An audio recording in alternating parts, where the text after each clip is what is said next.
Hey folks, welcome back to History at 1 o'clock on Thursdays. My name is Heather Cox Richardson, and we are working our way through the history of the Republican Party. I am a professor of history, but just a reminder, I do not speak for my employer when I do these history chats.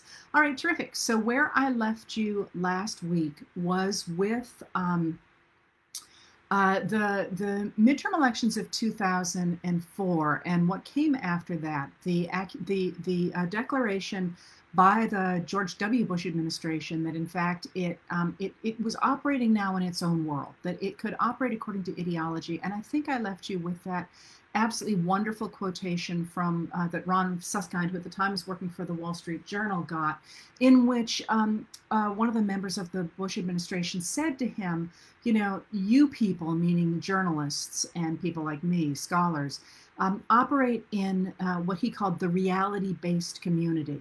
But that was not the case any longer for the Bush administration, that, as he said, or she said, we don't know who that official was, we are now an empire and we make our own reality. And I'm going to stop with that quotation. And then the rest of you simply study it and you make good judgments about it. But at the end of the day, we are the ones in charge of the future because we are the ones who are shaping reality.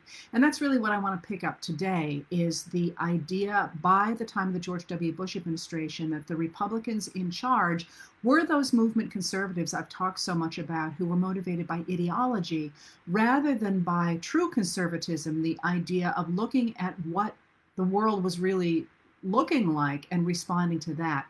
Instead, simply going ahead and deciding that the world would conform to their ideology. It's a very important distinction. You know, are you reacting to the reality of the world, or can you make the world react to what you want it to do? And they believed that they could make the world, shape the world according to their ideology. And that ideology I've talked about so much. The idea of going back to a world before the New Deal, before Eisenhower, back to a world where the government did not get involved in regulating the economy or providing a basic social safety net or promoting infrastructure.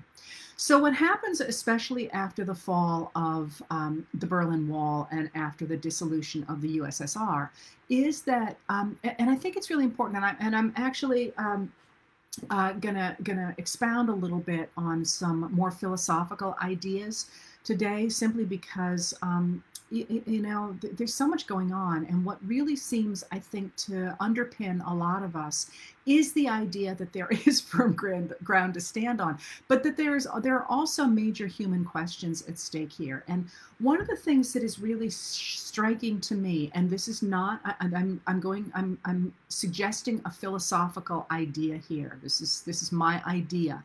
I'm going to go back to the facts in just a minute.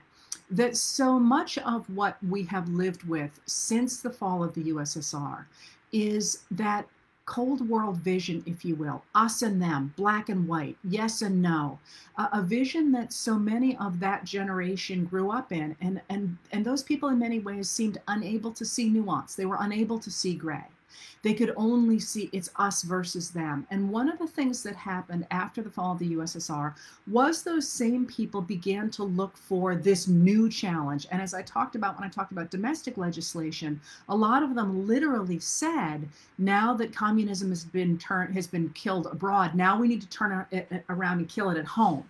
We need to get rid of the New Deal. We need to get rid of those that activist government that is leveling the playing field. And by the way, I'm sorry, this is going to mean that this particular tape is maybe not grounded, not free floating as I try to make them. There was a really phenomenal article in Time magazine this week. I'm afraid I can't remember off the top of my head. I'm going to be writing about it either tonight or tomorrow, in which you've heard me say again and again and again how wealth separated after 1981. And what the authors of this article did is they actually took a look at what that means in real dollars, and their discovery of just how much the legislation of the movement conservative years since 1981 has hurt ordinary 99% of Americans is really shocking. I mean, it's really shocking. Even for me, who knows all the statistics, but for me, the translation into real dollars is really astonishing. Anyway, so this attack on the idea of a government that levels the playing field, that tries to regulate business and help people rise, give them access to equality of opportunity, resources, and providing a basic social safety net, and promoting the infrastructure that enables people to do that. What that did then is, with the fall of the USSR and the turn of that vision to root out that government in America, also has enormous foreign policy implications. And of course, where I'm going here is with the Second Gulf War. And I think the reason I mentioned the us versus them, black and white, Cold War sort of mentality, is that the Bush administration really takes that vision, that Manichaean vision, if you will, the world is divided in two vision, into its foreign affairs. And I want to emphasize here that for many of us from different eras or from different backgrounds, and certainly I think people who don't identify as men, certainly men of that age, don't tend to see the world as black and white, because we have had to operate in so many constrained spaces, either because we're parents and your parenting schedule doesn't line up with your work schedule, or because you're both a mother and a daughter, or because you're operating across languages, or you're operating, many of us live, all of us really, unless you're a very privileged person, live in a constrained space. You can't just do what you want. And so for a lot of us, you look at this, what I'm going to tell you now, and you're like, how could you think that? Because to us, it doesn't make any sense. But to them, this really was the way the world looked. And it's worth kind of trying to put your head in that space, if for nothing else than to critique it. But I think that it's very important to remember, when you do think about much of what we know about American history, it often comes from the perspective of, I am an American, I can do this because I don't live in these constrained spaces. But in fact, the vast majority of us do live in constrained spaces. Even if you have money, even if you're white, even if you're none of those things, you have competing interests and competing things that do not enable you to do what, say, some of the people I'm going to be talking about today are able to do, with money and a family that says they can do anything they want, and spouses at home who take care of all the housework, and being able to make their own hours. There are very, very, very few people in the world like that. All right, so I'm sorry, I shouldn't say in the world, because I only speak about America. I said that very loosely, in America, but I have to assume that's true across the world from what I know of it. Anyway, so what happens in order to think about the Second Gulf War, what we need to do is to step back and take a look at what it meant for the kind of people I just described to lose the adversary of the USSR, to have communism really collapse, and the concept of communism, world communism, really collapse. We're going to come back to domestic communism in a little bit. But one of the first things they do is they really believe that with the fall of communism, it is only a question of time until the world really models itself on America. And that they are very angry with the Clinton administration for not pushing that harder than they did. So in 1997, William Crystal had organized a group of people, of movement conservatives like himself, including Dick Cheney and Donald Rumsfeld, to protest the fact that Clinton was not pushing this idea on a national scale. And they called themselves neocons. Now, again, I said at the beginning of last week, and I should say it again, that so much of what I'm going to tell you, I honestly thought was sort of tinfoil hat stuff until I started writing about it. If you have doubts of what I am saying, unless I say things like the whole thing about black and white that I told you was my own kind of idea I'm playing with, Google it, because this stuff is right out there in the open, or at least it was when I wrote my last book. Maybe things have been scrubbed. I'm going to tell you about one thing that's been scrubbed, but I have screenshots of it. But this is not this. It's there. This was not something that was hidden in any way. So what they did is they wanted to define a new role for America in a post-Cold War order. and they demanded significantly increased defense spending despite the fall of the USSR. And they wanted what they called regime change in countries that did not have what they called political and economic freedom. So the idea here was that now that the USSR is gone, America needs to flex its muscles and expand its ideas overseas. And they wanted to see a world, as they said, quote, friendly to our security, our prosperity, and our principles. And the first thing that they wanted to do was they demanded that Bill Clinton remove Saddam Hussein, the leader of Iraq, who had been left in place by George H.W. Bush's invasion of Iraq to push it back beyond the borders of Kuwait.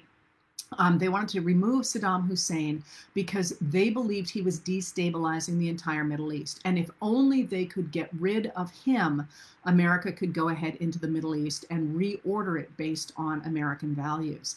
And under Cheney's pressure, George W. Bush had made Donald Rumsfeld his Secretary of Defense. So they are powerful in the administration. Of course, Cheney's at Vice President and Rumsfeld is at Secretary of Defense. And so this is the first thing I'm going to tell you is that this is the first thing I thought was a tinfoil hat conspiracy. And that was that as soon as he heard of the 9/11 attacks that I talked about last week, Donald Rumsfeld actually asked his aides if there was enough evidence to hit, as he said, Saddam Hussein as well as Osama bin Laden. And again, I thought that was a meme on the left. It is not. You can go ahead and you can Google the news stories from that time, and this is not contested. In fact, if Saddam Hussein had not been involved in the 9/11 attacks.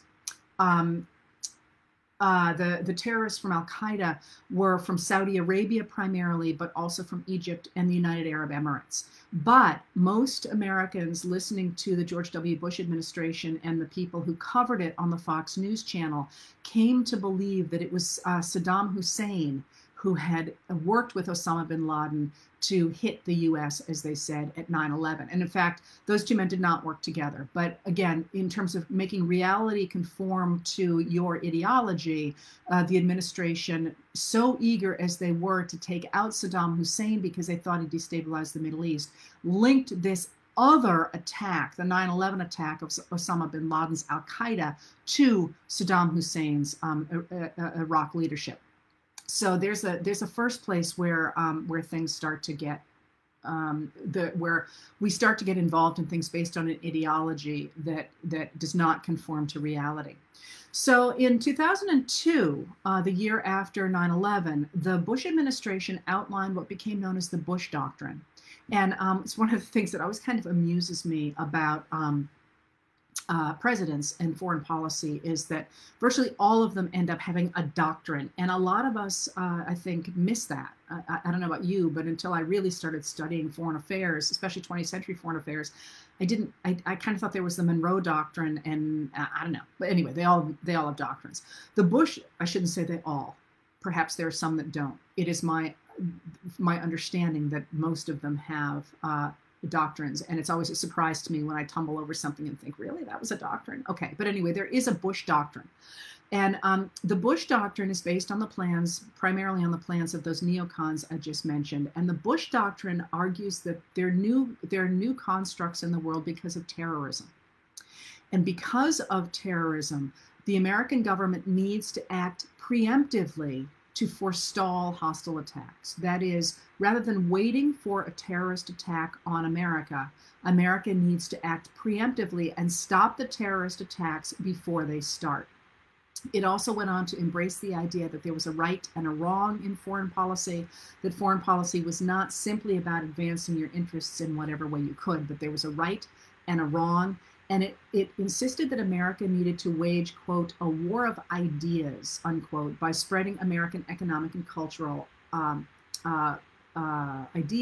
cultural policies. And it said that the biggest threat to America was an attack with what they called weapons of mass destruction. So there's a new doctrine right there, and I want to point out that there's two really major weaknesses, at least, of this doctrine.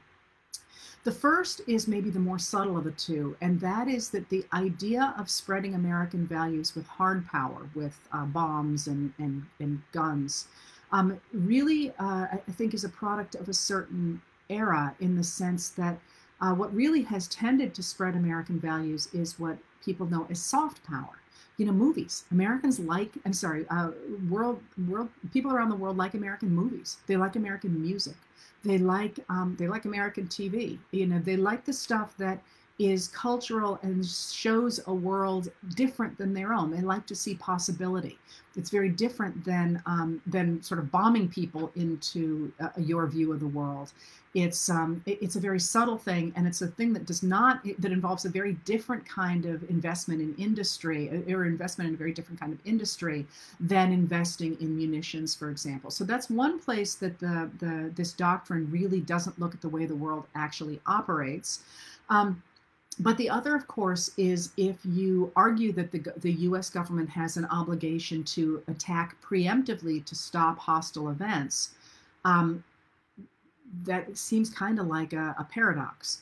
If you are attacking a country preemptively, you are launching the attack.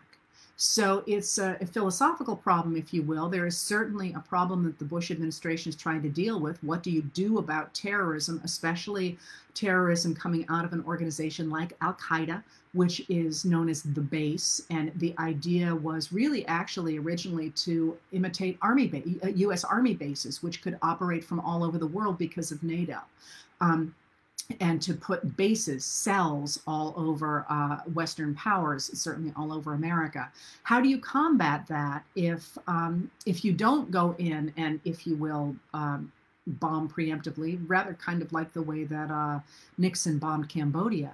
But at the same token, if you do that, you are yourself the aggressor. And that is a contradiction that the administration simply didn't communicate in any way with people about. All right, so the Bush administration, of course, wants to go in and get rid of Saddam Hussein after 9/11, even though there's no connection between the two. And a lot of foreign policy realists look at this and say exactly what I'm saying. You know, this is crazy. There's no connection here. And one of the things that Saddam Hussein was doing in Iraq was countering the rise of Iran. The two powers were really canceling each other out. But in order to bring around those foreign policy realists, Bush administration officials increasingly insisted that Saddam Hussein was amassing weapons of mass destruction, including nuclear weapons. They increasingly talked about mushroom clouds. You may remember Condoleezza Rice talking about mushroom clouds. And they continued to insist that Saddam Hussein was on the brink of world annihilation. Finally, in 2003, on February 5th of 2003, Secretary of State Colin Powell, who was very well regarded as a moderate, went in front of the UN to argue that this was in fact true. And Colin Powell was very well regarded, and he was actually added to the president's cabinet to reassure a lot of people that the neocons like Cheney and Rumsfeld were not going to do crazy things.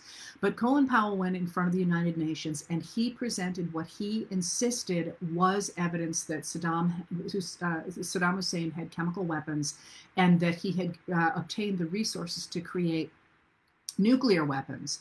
And he went on to hint that that Saddam Hussein had in fact worked with Al-Qaeda in 2001, or that he might in the future. And that really swung a lot of people behind the idea that it was imperative to take out Saddam Hussein, because Colin Powell, as I say, was a very well-regarded moderate. And those of you who are alive and remembered that, I remember listening to Colin Powell myself giving that speech. I can still see it in my mind and thinking, really? Well, if Colin Powell says it, he's Secretary of State, he's seen these classified documents. God, boy, it seems like a stretch to me. But if Colin Powell says it, well, actually, he had not vetted himself the material that he had presented. He had actually not seen it, and later on, it turned out that material was almost entirely discredited or was simply rumors. And later in an interview, Colin Powell said that he had, quote, been had, unquote. But it did the trick. It convinced enough people that it was worth going into Iraq and removing Saddam Hussein that a number of countries came on board behind the George W. Bush administration, although The only major power to do so was the United Kingdom, and they backed an invasion of Iraq. And on March 20th, 2003, American troops invaded Iraq to overthrow Saddam Hussein's government. And I just want to stop for a minute there, and I'm going to walk you through that invasion, but to talk a little bit here about history. Because one of the things I mentioned the other day that Faulkner gets so well in Absalom, his brilliant novel, is the fact that the present really does change the way we think about the past. Now, I'm going to walk you through what this war looks like. And as I walk you through the beginning years of it, please remember we still have American men and women in Iraq. That was 2003. You do the math. And it's the longest war in American history. Actually, I think Afghanistan is the longest war in American history. But the point is that this is a war based in an ideology that that serves a political purpose, and yet we have sort of normalized the tail end of that and been sort of like, yeah, we just got troops over there. We literally have soldiers in Iraq who were not born when this started. And that is, of course, going to affect the way we now see this Bush Doctrine and this invasion of Iraq. And that, that's one of the reasons that we study history, is to say, is to nail ideas down, pin them down in reality, and say, this is the argument. How did it play out? And of course, people like me are the scorekeepers for how it played out. So the American troops invaded in 2003, and the administration said that the procedure would be a cakewalk. That's a quote. They believed that desperate Iraqis who hated their leader would welcome the coalition forces with open arms. Again, you may remember this. They were supposed to be sort of cowboy figures. They were often publicized as cowboys, and the idea was they were going to bring democracy and capitalism to the Iraqis who were so terribly desperate for it.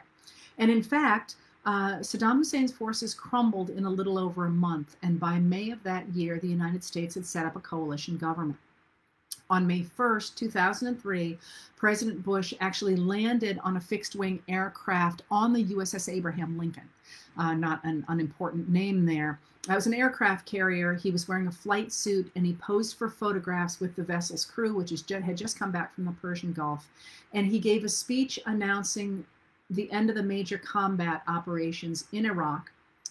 And he was standing in front of the aircraft's conning tower, if you remember, with a huge banner that said "Mission Accomplished." And from then on, the administration relied not only on U.S. troops, but it farmed out a lot of the operation in Iraq to private military contractors, including, as I mentioned last week, Halliburton. So by the end of 2004, Halliburton, which was the company for which Dick Cheney had been the CEO before he became vice president, had earned or had received more than $10 billion in no-bid contracts.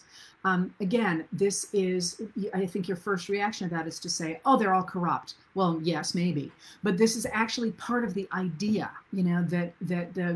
of this ideology that private business can do it better than public business, that this will be far more efficient, and that they're going to do it right because they're going to have a few, smart, well-connected, wealthy men in charge of everything.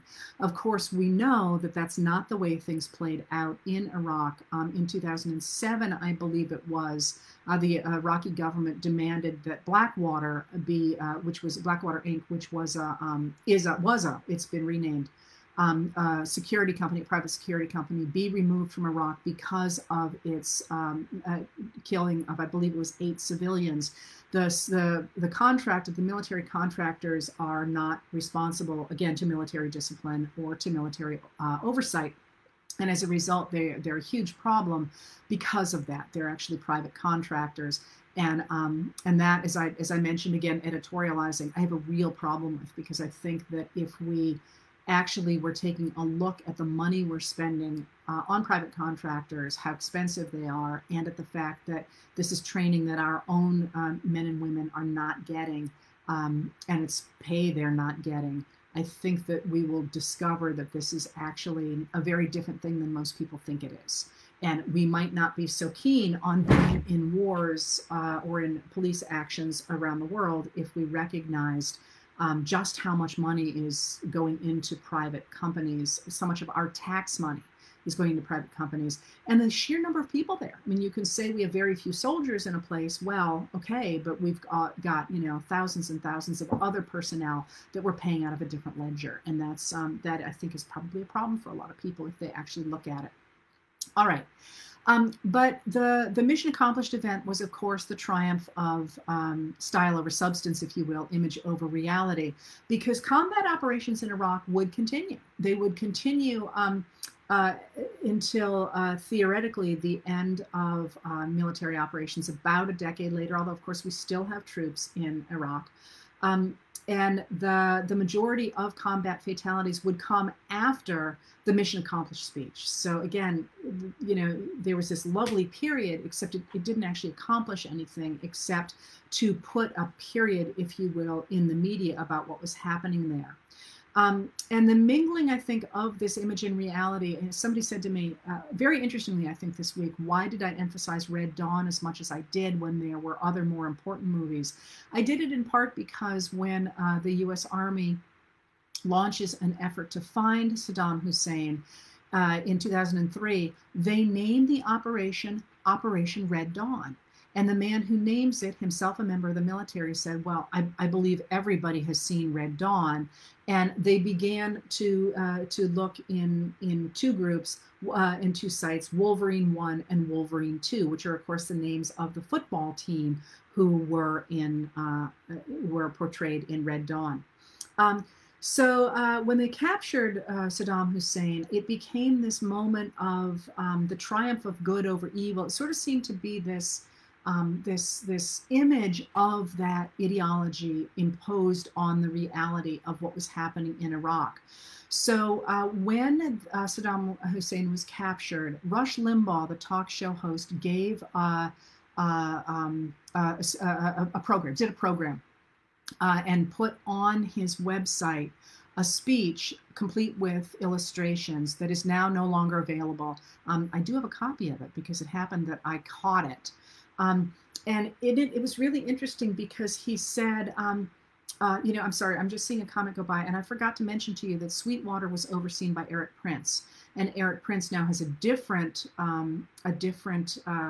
private security company, and he is the sister to Betsy DeVos, who is now the Secretary of Education under Donald Trump. And they are evangelical Christians, both of them. And some of my readers would like me to emphasize, and this is absolutely fair, that evangelical Christians are not all alike. There are this group like the DeVosses and Eric Prince, who are John Fia, the Christian historian, a very excellent Christian historian. He has a blog, if anybody's interested, called The Way of Improvement Leads Home. He has called them court evangelicals, which he suggests is not actually the real mission of evangelical Christianity. So that was just an aside there about Eric Prince, Blackwater. Did I call it Sweetwater? I'm sorry, Blackwater, and the current Department of Education. All right, so Rush Limbaugh, as I say, to go back to that story, wrote this piece that compared George W. Bush to cowboys, and he has this image of what the U.S. government was doing under the George W. Bush administration that I think is really interesting coming out of American history. So he says that he actually believes that the cowboy images from the 1960s that were on TV are the real portrayal, both of what it meant to be a cowboy, which by now you should know is not true, and of the people involved in politics in the 1990s and 2000s. He said, cowboys were never looking for trouble, but they faced it with courage when it came. They were always on the side of right. They defended good people against bad people. They had high morals, good manners, and they were honest. They spoke the truth without regard for what Limbaugh called political correctness, and which, of course, nobody had heard of then. They were, he said, a beacon of integrity in the wild, wild West. They were respected. They didn't drink, which is a nod, of course, to the fact that George W. Bush was a recovered alcoholic or recovering alcoholic, but no longer drank. And in their victories, they always rode off into the sunset, and they lived in a time when there was black and white, right and wrong, and this was now blurred in the modern world. And then he goes on to pin this idea to politics, to movement conservative politics. He says Ronald Reagan was a cowboy, and I talked about how much I love that image of Ronald Reagan with his white hat. And if you don't know the one I'm talking about, first of all, you can Google it. It's a prize-winning photo. But second of all, if you do read any of my books, I use it whenever I can because it's one of the all-time iconic American photographs. He says Ronald Reagan was a cowboy. He was brave, positive, and gave us hope. He wore a white hat. And then Limbaugh goes on, liberals hated Ronald Reagan. Okay, see what's going on there? Us versus them. And the liberals, which again were coming out of World War II, were this liberal consensus of Republicans and Democrats both, who believed that the government had a role to play in regulating the economy, protecting the social safety net, and promoting infrastructure. These are all now capital L liberals, something to hate, although it's not quite clear really what they are, because remember, Newt Gingrich has gone after what he calls rhinos, Republicans in name only. Limbaugh sort of kind of implies they're Democrats, but it's also any Republican who doesn't join onto this movement conservative project. He says, quote, "They also hate President Bush because he distinguishes between good and evil. He calls a spade, and after 9/11 called evil, evil, without mincing any words, to the shock of the liberal establishment. That's what cowboys do, you know. In the Old West, might did not make right, right made might. Cowboys in white hats were always on the side of right, and that was their might. I am glad my president is a cowboy. He got his man. Cowboys do, you know." It's quite a speech, or it's quite a document if you think about it. The idea here that he is literally seeing the U.S. government as this cowboy, and I've talked so much about what that cowboy image means after World War II. It stands in mythology, it's not all what a cowboy really was, it stands in mythology against this idea of socialism. From the 1870s, not world socialism or world communism, but socialism from the early 1870s. That was an attempt among the Democrats, not just Southern Democrats, after the Civil War, to push back against the fact that the federal government was trying to level the playing field for people of color. And this to them was socialism, because that would require programs that cost tax dollars. It would be white people who paid those tax dollars because, of course, African Americans had been unable to hold property legally until after the Civil War. It was against the law for a slave to be educated or to hold property, and certainly to vote. And by definition, because of the American system of enslavement, this gave rise to the idea that any kind of government program that tried to level the economic playing field was in fact socialism, a redistribution of wealth from hardworking white people to people of color. The Bush presidency, in a way, really cemented the idea that William F. Buckley Jr. had advanced in the 1950s of creating a new political movement that demolished the liberal consensus, that traditional Republican and traditional Democratic view coming out of World War II, that the government had this active role to play in society. The Bush presidency says, no, Christianity and free enterprise are the same thing, the way that Buckley had said. And now they are in full control of the government. And they set out to oppose Democrats and also moderate Republicans and any of the social welfare programs that they believed were tantamount to socialism. And they did so by rallying voters around this mythologized image, especially of the American cowboy. And that image is this of might and right in Christianity, and women either being wives and mothers or prostitutes, somehow sexually available for strong men, these other kind of women.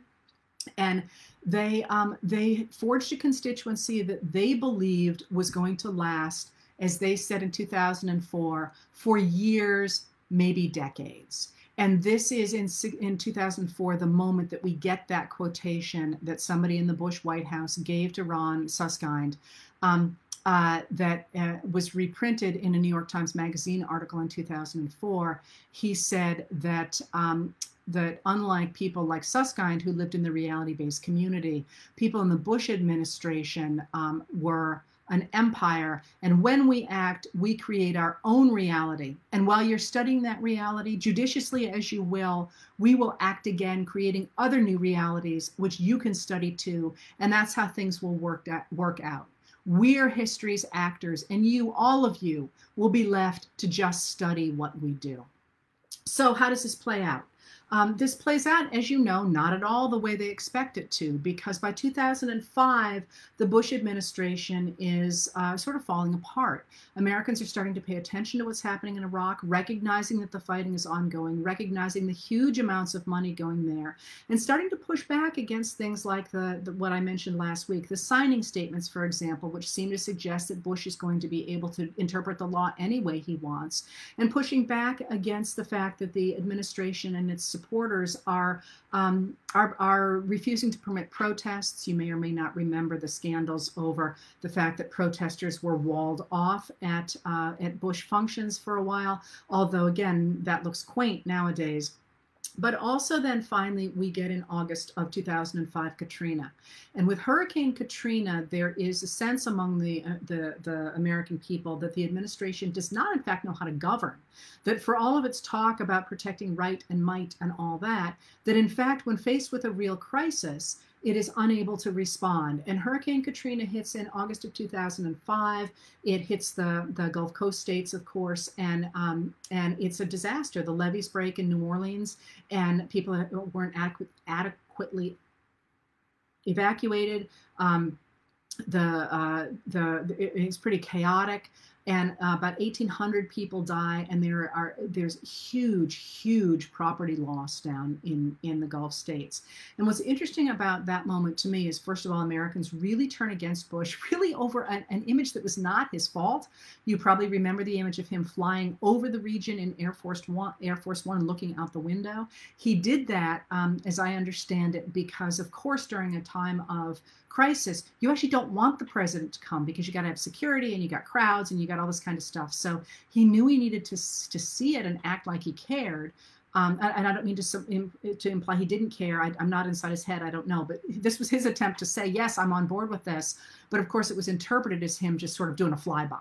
And people looked at that and looked at the fact he tried to support his manager of FEMA and say, you're doing a heck of a job, Brownie, trying to encourage people, and said he's terribly out of touch. I will make a contrast right now, though, with Hurricane Harvey, which hit America in 2017, a little bit further to the west than Hurricane Katrina hit, which did the same amount of property damage. It actually cost fewer lives, only about 106 deaths, only 106 people. And because in that case, the federal government simply pretended almost as if it didn't happen, it didn't get the same kind of traction that opposition to Bush's handling of Katrina did.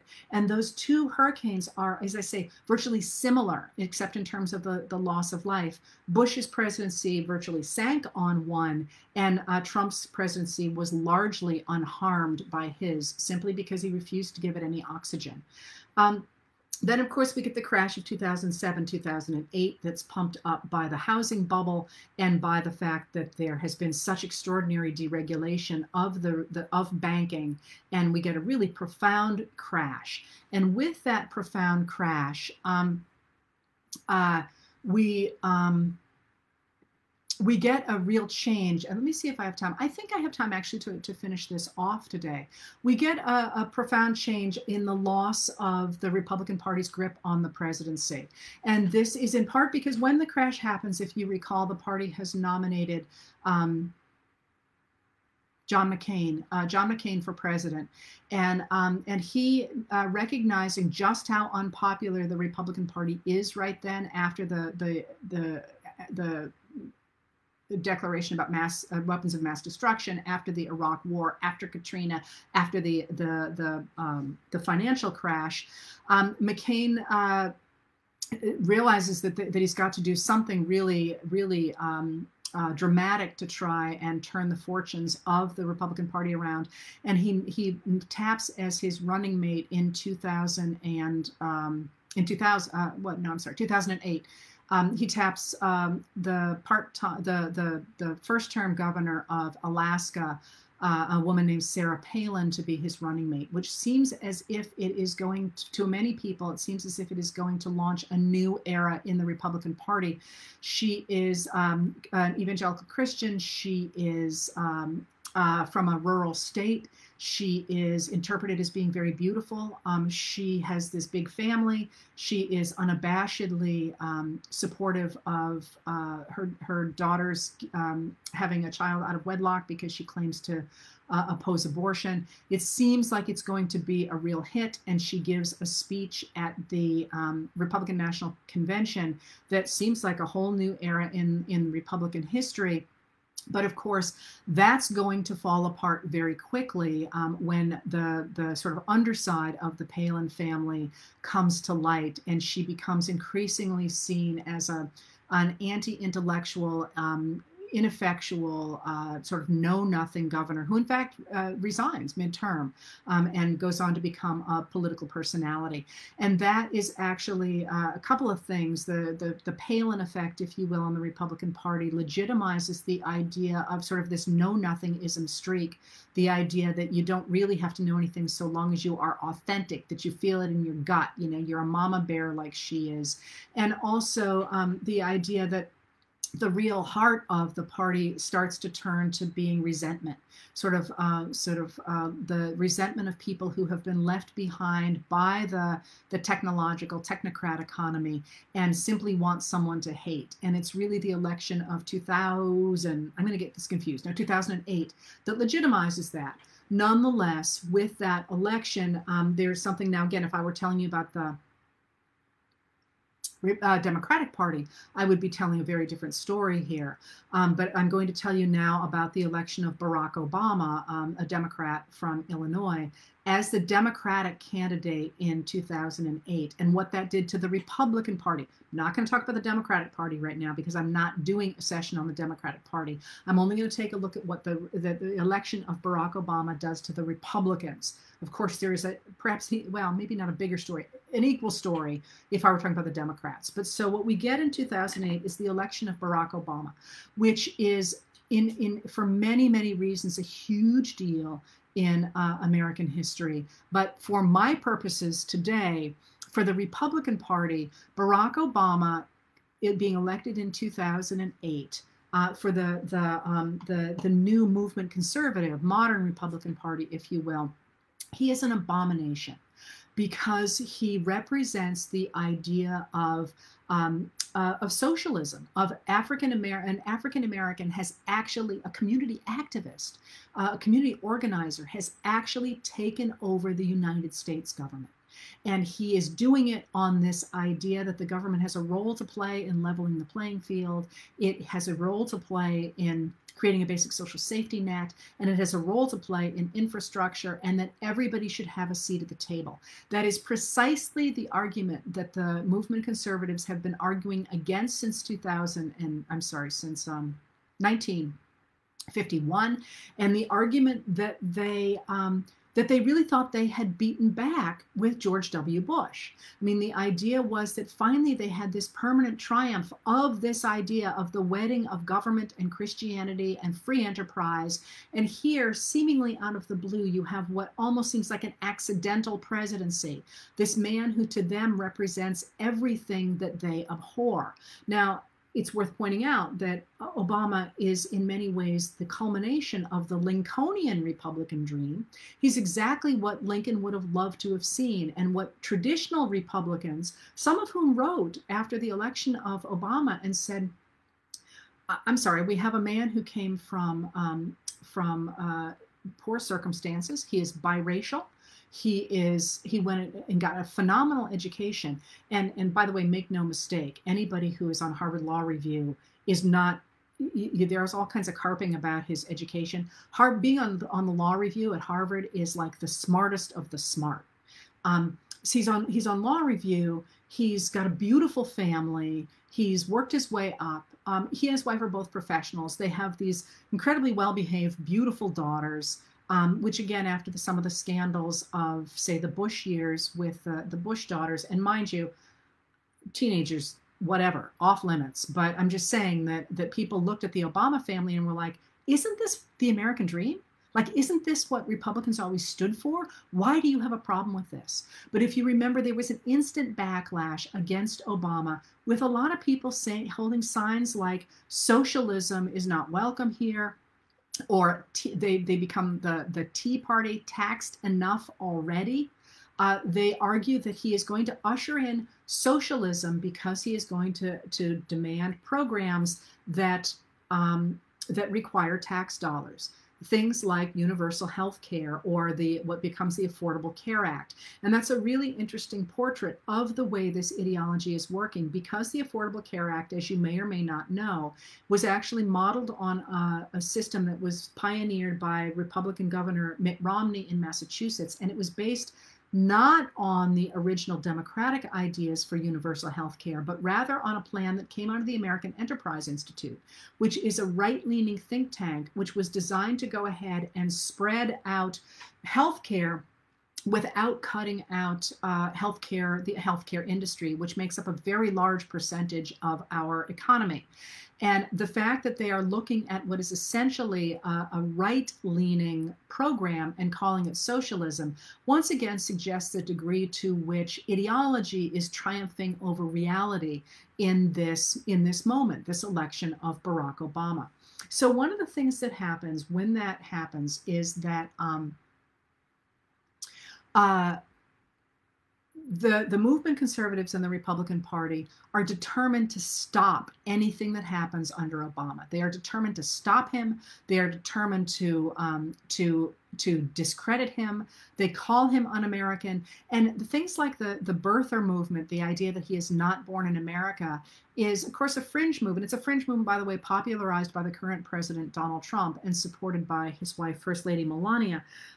It's not simply about a political attack. It's an attack to say people like Barack Obama are un-American.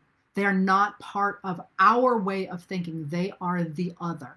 They are dangerous. They are subverting America. And if you kind of remember some of the ideas that FEMA was going to create concentration camps for conservative people who call themselves conservatives, the things that they were accusing Barack Obama of, interestingly enough, many of which seem to be playing out now under this administration, were not simply political attacks. They were ideological framing of Democrats, but also of anyone who believed that the government had this role to play in the liberal consensus, in regulating business, promoting equality of opportunity, or providing a basic social safety net, or promoting infrastructure, was somehow un-American. And that's going to sweep in not only Democrats, of course, but increasingly Republicans as the years go by, who look at what's happening with this shrinking Republican base and say, wait a minute, this is, we don't agree with what you're doing. They instantly get read out of the party as being Democrats. And you will see this really dramatically, of course, by the time I get to Donald Trump in a few minutes, where he deliberately calls, for example, Robert Mueller a Democrat. Robert Mueller is a lifelong Republican. Rod Rosenstein, a Democrat. No, lifelong Republican. Like anybody who disagrees with him, he instantly calls a Democrat. And interestingly enough, one of the things that I suspect I'll write about tonight is Dan Coates, the former Director of National Security. And I'm sorry, I'm smiling here because I can't for the life of me spell Coates, because, of course, before I'd ever heard of Dan Coates, we were all reading Ta-Nehisi Coates, who spells his name with an E. So just give up on me ever getting Coates right. Coates doesn't have an E in his name. Ta-Nehisi Coates does. It's 3 o'clock in the morning. Whatever goes for autocorrect seems to stay, even if it's spelled as it was last week, 2 ways in a single sentence. Sorry about that. Can't help it. Blame Ta-Nehisi Coates, who's just a brilliant, well, whatever. Anyway, again, this idea that if you believe in these things, you are anti-American, you are a capital L liberal, you're a Democrat, you belong to the Democrat Party, which was framed as an insult in the 1990s. It's the Democratic Party.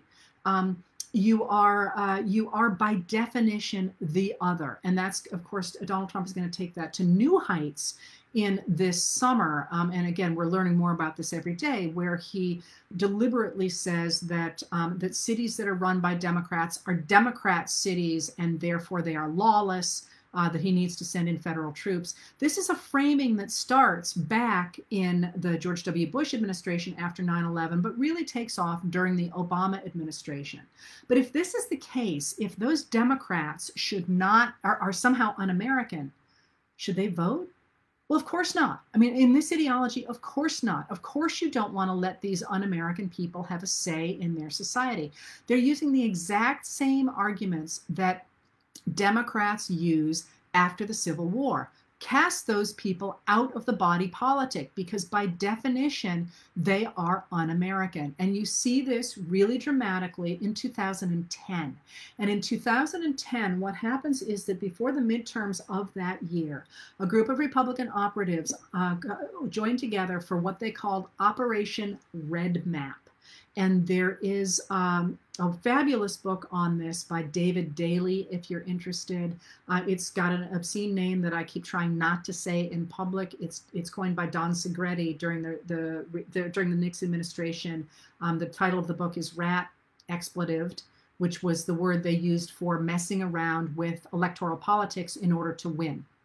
So the book is out there, and actually Dave has a new book out that after this session I'm trying to think about what's going to come next. I'm thinking maybe about doing interviews with people doing great books, really interesting books, and if that seems like it might be of interest, let me know, but don't let me know on this thread, which, by the way, is I probably won't be able to get to a lot of, just because Facebook cuts me off. I can only see things a little. You can see I comment chunk at a time. That's because that's how Facebook shows me comments on videos, and I can't, there's no way seemingly to override that. At least I can't find it. Anyway, in 2010, they organized Operation Red Map, which is short for the Republican Majority Project. And what they do is they go around to Republican donors and they say, hey, listen, it's really expensive doing all this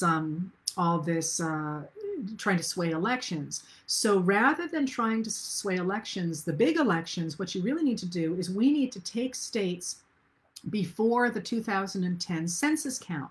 Because before the 2010 census count, if we can take the state legislatures, we can go ahead and redistrict the state in such a way that the Democrats can never win. It's a process called gerrymandering, after Elbridge Gerry, sorry it's pronounced different than gerrymandering, who didn't like the idea. He was a governor in Massachusetts in the early years of the Republic, but did not feel he had the constitutional authority to stop it from happening. And what gerrymandering means is that you can gather voters of a certain persuasion all together.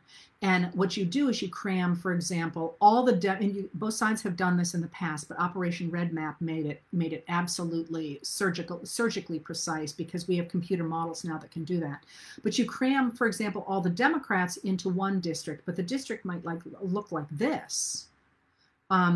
And so they're all going to vote, but basically they're not going to be able to vote in other districts where you have crammed slightly more Republicans than Democrats, so that no matter, basically those are secure districts.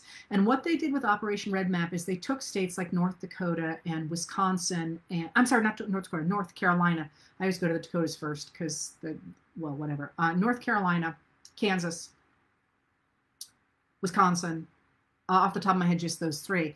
And they made it virtually impossible for Democrats to win, no matter how many more votes they got than Republicans. And this, of course, has been tested in the courts in Wisconsin, where they literally said it is not possible for a Democrat to win, because the Democrats have to win by so many more points than Republicans in order to gain control. It's simply not possible to do that. So here's actually a list. Republicans controlled Florida, Wisconsin, North Carolina, Ohio, and Michigan, as well as other states. And they redistricted those states according to computer model. And in 2012, the Democrats won the White House, of course. They won the Senate easily, and they won 1.4 million more votes for House representatives than the Republicans did. And yet, the Republicans had a 33-seat majority in the House of Representatives. So redistricting had worked. The Democrats had more votes, but it didn't do them any good because of the redistricting. So they increasingly tried to go ahead and pack the mechanics of the way elections happened. So thanks to gerrymandering, it didn't really matter, they said, who the president was. As Grover Norquist put it, we don't need a president to tell us in what direction to go. We know what direction to go. We just need a president to sign this stuff. Pick a Republican with enough working digits to handle a pen to become president of the United States. Meanwhile, they went ahead and decided that what they were going to do was, first of all, gerrymandering, but also to pack the courts. So this is one of the reasons that Senate Majority Leader Mitch McConnell of Kentucky refuses to confirm Obama's judge picks. Not only the most dramatic one, which is Merrick Garland for the Supreme Court, but also a huge number of them. So there's a huge number of federal judges backlogged by the time the Republican president takes office, including, of course, dramatically a Supreme Court seat where Barack Obama nominated Merrick Garland for that seat, famously a moderate who was approved by the Senate unanimously for the job he now holds. And at the time, people said, well, Republicans, said, well, if Obama would only nominate somebody moderate like Merrick Garland, he would get in, but we know he's going to nominate somebody far to the left. Obama nominates Merrick Garland, and of course, they stop him from even getting a nomination. So the other thing, of course, that that happens in the Obama years, and obviously now I'm not going to make it to the Trump years, so that's fine. I'll do the Trump years next week, and then we really should be done with this series. Republicans also continue to harp on the idea of voting fraud. And once again, there is virtually no such thing in America. No study, no real study,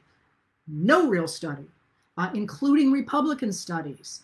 You may have seen the op-ed this last week from a Republican lawyer who has been pushing voter fraud cases for 30 years, coming out and saying there is no such thing. Anyway, they continue to harp on the idea of voter fraud until it becomes an article of faith for people on the right that Democrats can only win if they cheat. And again, you can see where this is now going in the current administration. They can only win by leveraging illegitimate voters. Again, there is no evidence. There's just no evidence. This is not negotiable. There's no argument on the other side. It is simply a myth.